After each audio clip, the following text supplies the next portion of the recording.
സാങ്കേതിക വിദ്യ ഒന്നുകൊണ്ട് മാത്രമാണ് ഓപ്പറേഷൻ സിന്ദൂറിൽ നമുക്ക് അതിഭീകരമായുള്ള വിജയം നേടാനായി കഴിഞ്ഞത്. സാങ്കേതിക വിദ്യയും ബഹിരാകാശ പര്യവേഷണവും എല്ലാം തന്നെ ഒരു രാജ്യത്തിന് വളരെ ഇമ്പോർട്ടൻ്റ് ആയിട്ടുള്ള കാര്യമാണ്. ഇനി വരുന്ന വർഷങ്ങളിൽ അല്ലെങ്കിൽ വരുന്ന ദശകങ്ങളിൽ ഇനി ഈ സാങ്കേതിക വിദ്യയിൽ ഊന്നി മാത്രമായിരിക്കും മനുഷ്യൻ അവൻ്റെ സമ്പൂർണ്ണമായിട്ടുള്ള ജീവിതം നയിക്കാൻ പോകുന്നത്. വേറൊരു പ്രധാനപ്പെട്ട കാര്യം പറയുകയാണെങ്കിൽ ഇപ്പോൾ തന്നെ ആർട്ടിഫിഷ്യൽ ഇൻ്റലിജൻസ് വന്ന് മനുഷ്യൻ്റെ ജോലി ഭാരം 80% കുറയ്ക്കുന്ന ഒരു കാഴ്ചയാണ് നമുക്ക് കാണാൻ സാധിച്ചത്. ഇനി വരുന്ന വർഷങ്ങളിലും ഈ സാങ്കേതിക വിദ്യയുടെ വലിയൊരു കുതിച്ചുചാട്ടത്തിൽ മനുഷ്യൻ ഏതൊക്കെ തരത്തിൽ പരിണമിക്കുമെന്ന് പോലും അറിയാൻ കഴിയാതെ പകച്ചു നിൽക്കുകയാണ് ഇപ്പോൾ മനുഷ്യൻ. ഇപ്പോഴിതാ ലഡാക്കിൽ ISRO ഒരു വമ്പൻ നീക്കം നടത്തിയിരിക്കുന്ന റിപ്പോർട്ടാണ് നമുക്ക് ലഭിക്കുന്നത്.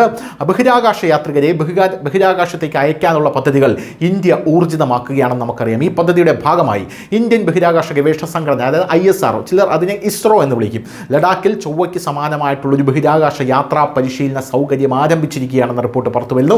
അതായത് ലഡാക്കിൽ ISROയുടെ ചൊവ്വ താവളം ISRO ആരംഭിച്ചിരിക്കുന്നു എന്ന റിപ്പോർട്ടുകളാണ് ലഭിക്കുന്നത്.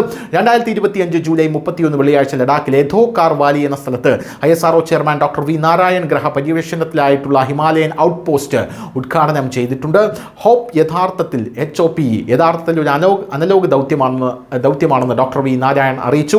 ഇന്ത്യൻ ബഹിരാകാശ യാത്രികൾക്ക് ചന്ദ്രനിലും പിന്നീട് ഭാവിയിൽ, അതായത് 2040 ചൊവ്വയിലും ഇറങ്ങുന്നതിന് ആവശ്യമായ എല്ലാ തയ്യാറെടുപ്പുകളും ഞങ്ങൾ ഇതിനകം ആരംഭിച്ചു കഴിഞ്ഞു. ലഡാക്കിലെ ഈ ധോക്കാർ വാലി സൈറ്റിൻ്റെ ഭൂമിശാസ്ത്രപരമായിട്ടുള്ള സ്ഥാനം തിരഞ്ഞെടുത്തിരിക്കുന്നത് ചൊവ്വയുടെ ഭൂമിശാസ്ത്രപരമായിട്ടുള്ള സാഹചര്യവുമായി വലിയ തോതിൽ സാമ്യമുള്ളത് കൊണ്ടാണെന്നും അദ്ദേഹം പറയുന്നു. ബഹിരാകാശത്ത് കാണപ്പെടുന്നതിന് സമാനമായ ഒരു അന്തരീക്ഷമാണ് ഈ പരിശീലന കേന്ദ്രം ഞങ്ങൾക്ക് തരുന്നത്, അല്ലെങ്കിൽ ഈ പരിശീലന കേന്ദ്രം സൃഷ്ടിച്ചെടുത്തിരിക്കുന്നത്.